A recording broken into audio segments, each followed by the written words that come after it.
तिलावत कुरान करेंगी, इंशाअल्लाह बेटे जरूर हाफिज कुरान पैदा होंगे। याद रखें, आज कहा जाता है किसी अंग्रेज ने, और वो अंग्रेज भी एक लेडी, उन्होंने क्वेश्चन किया इमाम हुसैन को हम कितना याद करते हैं, 1450 साल हो गए। उनने क्वेश्चन किया कि आप कोई दूसरा हुसैन पैदा नहीं हो सकता? एक बार क्वेश्चन किया, कोई जवाब नहीं आया।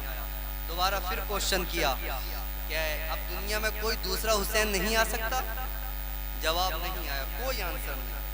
उसके बाद फिर जो है तीसरा क्वेश्चन होता है, क्या बताएं जरा, मैं आपसे क्वेश्चन कर रहा हूं, सवाल कर रहा हूं, इमाम हुसैन जो पैदा हो चुके हैं क्या उन जैसा दूसरा नहीं पैदा हो सकता?